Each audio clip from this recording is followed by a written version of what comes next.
Hello ladies and gentlemen, my name is Darionator and I'm here to talk to you about spaceships.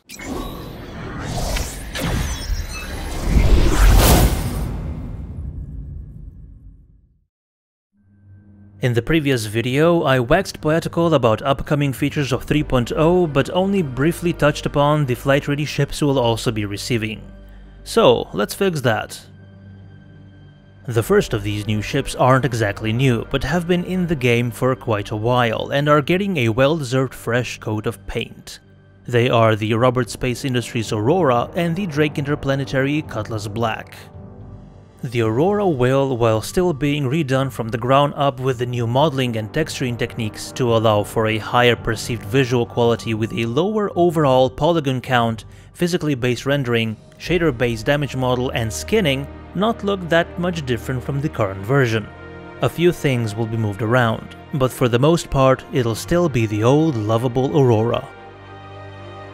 The Drake Cutlass Black, on the other hand, will look quite different from its current iteration. The original in-game model wasn't received with much enthusiasm as a quite a vocal, if not large, portion of the backers thought it differed from the original concept far too much, so CIG took the opportunity for the rework to address that issue. The new Cutlass will presumably be larger and visually more like the concept. It will also lose the side thrusters and have them replaced with sliding doors, effectively making the ships the perfect soccer mom's minivan for the 30th century. The rear compartment is now relegated to cargo or troop deployment only, while the front section will house the reward cockpit, crew quarters and turret access. Gone is also the funky side entrance near the cockpit, although there are rumors that variants like the red and blue might see its return.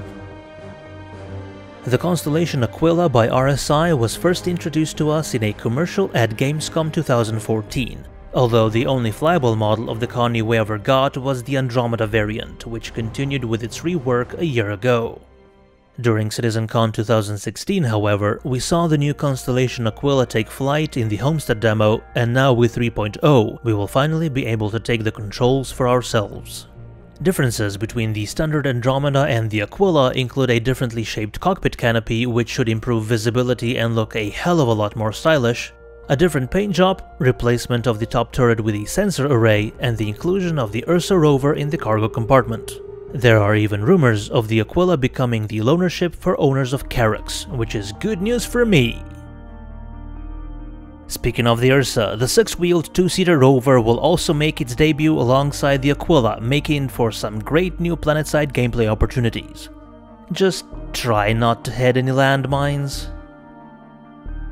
Mining as a game mechanic unfortunately won't be introduced in 3.0 yet. The first version, planetside surface mining, will make its debut in 3.1. However, the first ship capable of, or more to the point designed for it, is indeed coming in 3.0. The MISC Prospector is described as a single-seater mining ship that perfectly balances form and functionality. If you're into that sort of thing, of course.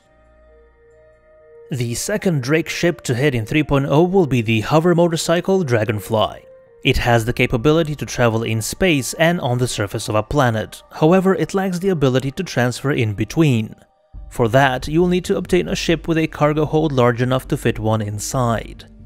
The Dragonfly will feature two modes, either twin seat for pilot and gunner or a single seat that replaces the gunner station with a small cargo rack, available in both black and yellow.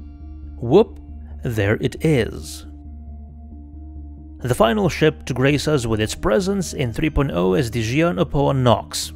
Although not featured officially on the schedule as a 3.0 item, the delays in development of 3.0's core features have allowed the Nox to be completed to flight ready.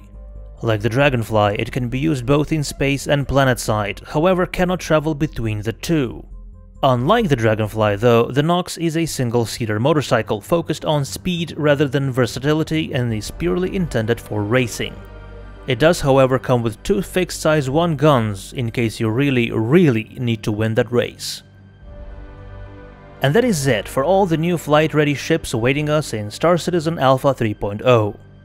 If you wish to know more, there is a woefully outdated and incomplete stats page for each ship on the Robert Space Industries website that you should avoid, to be honest. However, it is being updated as we speak, and should probably be unveiled at around the same time as 3.0 is released. Until next time, we will see you in the verse.